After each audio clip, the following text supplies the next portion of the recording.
ಜನವರಿ 29ನೇ ತಾರೀಕು ಸರ್ಕಾರಿ ಬಸ್ ಸಂಚಾರದಲ್ಲಿ ವ್ಯತ್ಯಯ ಆಗುತ್ತಾ ಆಗೋದಿಲ್ವಾ? ಬಿಎಂಟಿಸಿ, ಕೆಎಸ್ಆರ್ಟಿಸಿ ಎಲ್ಲಾ ನೌಕರರು ಕರ್ತವ್ಯಕ್ಕೆ ಗೈರಾಗ್ತಾರಾ ಅಥವಾ ಹಾಜರಾಗ್ತಾರಾ? ಕರ್ತವ್ಯಕ್ಕೆ ಗೈರಾಗಿ ಬೆಂಗಳೂರಿನ ಫ್ರೀಡಂ ಪಾರ್ಕ್ನಲ್ಲಿ ಧರಣಿ ಕೂರುತ್ತಾರಾ?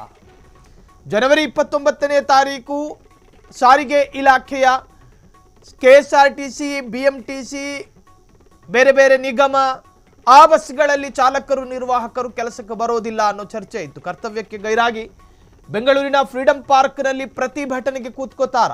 ಸರ್ಕಾರದ ವಿರುದ್ಧ ಮತ್ತೊಂದು ಹಂತದ ಹೋರಾಟಕ್ಕೆ ನೌಕರರು ಸಜ್ಜು. ವೇತನ ಏರಿಕೆ ಮಾಡದ ಸರ್ಕಾರದ ವಿರುದ್ಧ ಜನವರಿ 29ನೇ ತಾರೀಕು ಧರಣಿ. ಹೀಗಾಗಿ ಜನವರಿ 29ರಂದು ರಾಜ್ಯದಲ್ಲಿ ಬಸ್ ಸಂಚಾರದಲ್ಲಿ ವ್ಯತ್ಯಯ. ಕರ್ತವ್ಯಕ್ಕೆ ಗೈರಾಗಿ ಸಾವಿರಾರು ನೌಕರರು ಫ್ರೀಡಂ ಪಾರ್ಕ್ನಲ್ಲಿ ಧರಣಿ ಕೂತ್ಕೊಳ್ಳುವ ಸಾಧ್ಯತೆ. ಬೆಳಗ್ಗೆ 10ರಿಂದ ಸಂಜೆ 4 ಗಂಟೆಯವರೆಗೂ ಪ್ರತಿಭಟನೆ ನಡೆಸೋದಕ್ಕೆ ಈ ಸಿದ್ಧತೆ.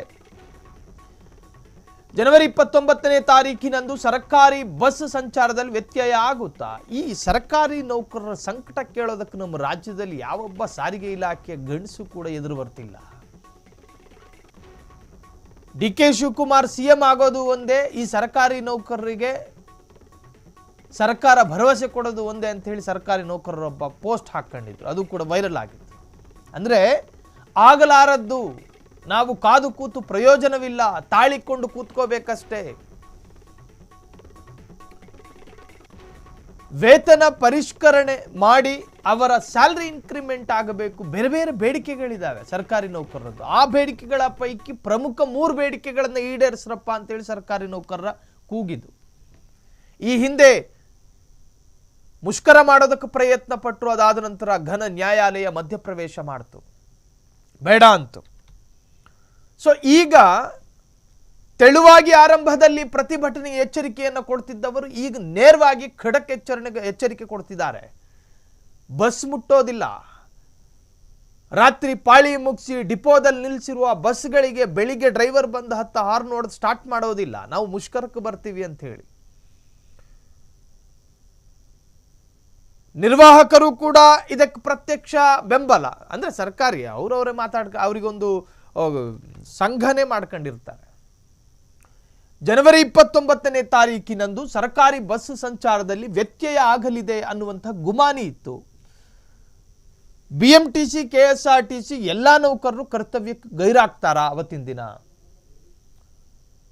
ಒಂದು ದಿನ ಸರ್ಕಾರಿ ಸಾರಿಗೆ ಇಲಾಖೆ ಸ್ತಬ್ಧ ಆದಲ್ಲಿ ಅಥವಾ ಸರ್ಕಾರಿ ಬಸ್ಗಳು ಸಂಚಾರ ಮಾಡದೇ ಇದ್ದಲ್ಲಿ ಸಾರಿಗೆ ಇಲಾಖೆಯ ಬೊಕ್ಕಸಕ್ಕೂ ಕೂಡ ಪೆಟ್ಟು, ಅರ್ಥಾತ್ ಸರ್ಕಾರದ ಬೊಕ್ಕಸಕ್ಕೆ ಪೆಟ್ಟದು. ಒಂದು ದಿನಕ್ಕೆ ಕೋಟ್ಯಾಂತರ ಜನ ಬೆಂಗಳೂರೊಂದರಲ್ಲೇ ಪ್ರಯಾಣ ಮಾಡ್ತಾರೆ. ಕೇವಲ BMRCL ಅನ್ನು ಮಾತ್ರ ನಂಬಿಕೊಂಡು ಕೂತವರಲ್ಲ ಪ್ರಯಾಣಿಕರು. ಈ ಭಾಗದ BMTC ಬೇರೆ ಬೇರೆ ನಿಗಮದ ಬಸ್ಗಳನ್ನು ಬಳಸ್ತಾರೆ ಪ್ರಯಾಣಕ್ಕೆ. ಹಂಗೆ ಹೋಗದೇ ಇದ್ದಾಗ ಸರ್ಕಾರದ ಬೊಕ್ಕಸಕ್ಕೂ ಕೂಡ ಪೆಟ್ಟು. ಕರ್ತವ್ಯಕ್ಕೆ ಗೈರಾಗಿ ಬೆಂಗಳೂರಿನ ಫ್ರೀಡಂ ಪಾರ್ಕ್ನಲ್ಲಿ ಧರಣಿ ಕೂರ್ತಾರ. ಸರ್ಕಾರದ ವಿರುದ್ಧ ಮತ್ತೊಂದು ಹಂತದ ಹೋರಾಟಕ್ಕೆ ನೌಕರರು ತಯಾರಿ ಮಾಡಿಕೊಂಡಿದ್ದಾರೆ. ವೇತನ ಏರಿಕೆ ಮಾಡದ ಸರ್ಕಾರದ ವಿರುದ್ಧ ಜನವರಿ 29ನೇ ತಾರೀಕು ಧರಣಿಯಾಗೋ ಸಾಧ್ಯತೆ ಎಂದು ಖಡಕ್ ಎಚ್ಚರಿಕೆಯನ್ನು ನೌಕರರೇ ಕೊಡ್ತಿದ್ದಾರೆ. ಹೀಗಾಗಿ ಜನವರಿ 29ನೇ ತಾರೀಕು ರಾಜ್ಯದಲ್ಲಿ ಸಂಚಾರದಲ್ಲಿ ವ್ಯತ್ಯಯ ಕಾಣಬಹುದಾ? ಕರ್ತವ್ಯಕ್ಕೆ ಗೈರಾಗಿ ಸಾವಿರಾರು ನೌಕರರು ಫ್ರೀಡಂ ಪಾರ್ಕ್ನಲ್ಲಿ ಧರಣಿ ಕೂತ್ಕೋತಾರ. ಬೆಳಗ್ಗೆ 10ರಿಂದ ಸಂಜೆ 4 ಗಂಟೆಯವರೆಗೂ ಕೂಡ ಪ್ರತಿಭಟನೆ ನಡೆಸೋದಕ್ಕೆ ಈಗಾಗಲೇ ಸಿದ್ಧತೆ ಎಂದು ಹೇಳಲಾಗ್ತಾ ಇದೆ. ಹಾಗಾದರೆ ಏನಾದೀತು ಅನ್ನೋ ಗೊಂದಲದಲ್ಲಿ ಇನ್ನು ಜನವರಿ 29ನೇ ತಾರೀಕಿನಂದು ಸಾರಿಗೆ ನೌಕರರು ಧರಣಿ ಹಿನ್ನೆಲೆ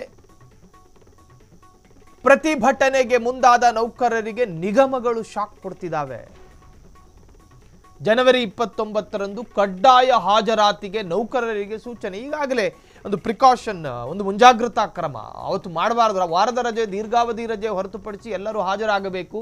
ಬೇಕಾಬಿಟ್ಟಿ ರಜೆ ಹಾಕಿ ಪ್ರತಿಭಟನೆಯಲ್ಲಿ ಕುಳಿತುಕೊಂಡರೆ ಕ್ರಮದ ಎಚ್ಚರಿಕೆ. ನೌಕರರು ಕರ್ತವ್ಯಕ್ಕೆ ಗೈರಾಗಿ ಧರಣಿ ಮಾಡಿದ್ರೆ ಸಸ್ಪೆಂಡ್ ಎಚ್ಚರಿಕೆ. BMTC, KSRTCಯಿಂದ ನೌಕರರಿಗೆ ಖಡಕ್ ಎಚ್ಚರಿಕೆ. ಪ್ರತಿಭಟನೆಗಳನ್ನು ಮಾಡಬೇಕು ಅನ್ನೋದು ನೌಕರರ ನಿರ್ಧಾರ. ಆ ನಿರ್ಧಾರದ ಸುಳಿವು ನಿಗಮಕ್ಕೂ ಸಿಕ್ಕಿರ್ತವೆ. ಮುಂಜಾಗ್ರತಾ ಕ್ರಮವಾಗಿ ಅವತ್ತಿನ ದಿನ ಏನಾದರೂ ಪ್ರತಿಭಟನೆಗೆ ಹೋಗಿ ಏನಾದರೂ ನೌಕರರು ಪ್ರತಿಭಟನೆ ಮಾಡಿದ್ರೆ ನಿಗಮದ ಅಧಿಕಾರಿಗಳ ಅನುಮತಿ ಇಲ್ಲದೆ ನಿಮ್ಮನ್ನು ಸಸ್ಪೆಂಡ್ ಮಾಡ್ತೀವಿ ಅಂತ ಹೇಳಿ ಒಂದು ತರಹದ ಅಧಿಕಾರಿ ವಲಯದ ಥ್ರೆಟ್ ಇದು. ನೌಕರರ ಬಾಯಿ ಮುಚ್ಚಿಸೋದಕ್ಕೆ, ಜೊತೆಗೆ ನೌಕರರ ಸಂಕಟವನ್ನು ಅಲ್ಲಿಗೆ ಅದುಮೋದಕ್ಕೆ ಪ್ರಯತ್ನ. ಕಾರಣ ಅವತ್ತು ಪ್ರತಿಭಟನೆ ಆಗಕೂಡ್ದು. ಪ್ರತಿಭಟನೆ ಆದರೆ ಇಲ್ಲಿ ಬಸ್ ಸಂಚಾರ ಆಗೋದಿಲ್ಲ. ನಿಗಮಗಳ ಡಿಪೋಗಳ ಮ್ಯಾನೇಜರ್ಗಳಿಗೆ ಟೆನ್ಷನ್ನು, ಡಿಪೋಗಳ ಅಧಿಕಾರಿಗಳಿಗೆ ಟೆನ್ಷನ್ನು. ತಮ್ಮ ಕೆಳವರ್ಗದ ಅಥವಾ ತಮ್ಮ ಕೆಳಹಂತದ ಯಾರು ವರ್ಕರ್ಸ್ ಏನಿರ್ತಾರೋ ಅವರೇನಾದರೂ ಪ್ರತಿಭಟನೆಯಲ್ಲಿ ಕೂತ್ಕೊಂಡ್ರೆ ಬಸ್ ಓಡಿಸೋರು ಯಾರು? ಜನವರಿ 29ನೇ ತಾರೀಕು ಸಾರಿಗೆ ನೌಕರರು ಧರಣಿ ಹಿನ್ನೆಲೆ ಪ್ರತಿಭಟನೆಗೆ ಮುಂದಾದ ನೌಕರರಿಗೆ ನಿಗಮಗಳು ಖಡಕ್ ಎಚ್ಚರಿಕೆಯನ್ನು ಕೊಟ್ಟಿದೆ. ಜೊತೆಗೆ ಅದು ಶಾಕ್ ಕೂಡ ಹೌದು. ಜನವರಿ 29ರಂದು ಕಡ್ಡಾಯ ಹಾಜರಾತಿಗೆ ನೌಕರರಿಗೆ ಸೂಚನೆ. ವಾರದ ರಜೆ, ದೀರ್ಘಾವಧಿ ರಜೆ ಹೊರತುಪಡಿಸಿ ಎಲ್ಲರೂ ಹಾಜರಾಗಬೇಕು. ಬೇಕಾಬಿಟ್ಟಿ ರಜೆ ಹಾಕಿ ಪ್ರತಿಭಟನೆಯಲ್ಲಿ ಕುಳಿತುಕೊಂಡ್ರೆ ಕ್ರಮದ ಎಚ್ಚರಿಕೆ. ನೌಕರರು ಕರ್ತವ್ಯಕ್ಕೆ ಗೈರಾಗಿ ಧರಣಿ ಮಾಡಿದ್ರೆ ಸಸ್ಪೆಂಡ್ ಎಚ್ಚರಿಕೆ. ಬಿಎಂಟಿಸಿ, ಕೆಎಸ್ಆರ್ಟಿಸಿಯಿಂದ ನೌಕರರಿಗೆ ಖಡಕ್ ಎಚ್ಚರಿಕೆಯನ್ನು ಕೊಡಲಾಗಿದೆ. ಎಚ್ಚರಿಕೆ ನಡುವೆ ಗೈರಾಗಿ ಜನರಿಗೇನಾದರೂ ತೊಂದರೆ ಆದರೆ ಕ್ರಮ ಎಂದ ನಿಗಮ. ಒಟ್ಟಾರೆ ಅವತ್ತಿನ ದಿನ ಪ್ರತಿಭಟನೆ ನಡೆಯುತ್ತಾ ಅತ್ಯಂತ ಕುತೂಹಲ. ಕ್ಷಣ ಕ್ಷಣದ ಸುದ್ದಿಗಳಿಗಾಗಿ ಫ್ರೀಡಂ ಟಿವಿ ಸಬ್ಸ್ಕ್ರೈಬ್ ಮಾಡಿ, ಲೈಕ್ ಮಾಡಿ ಹಾಗೂ ಫಾಲೋ ಮಾಡಿ. ಹೊಸ ಸುದ್ದಿಗಳ ನೋಟಿಫಿಕೇಶನ್ಗಾಗಿ ಬೆಲ್ ಐಕಾನ್ ಮೇಲೆ ಕ್ಲಿಕ್ ಮಾಡಿ.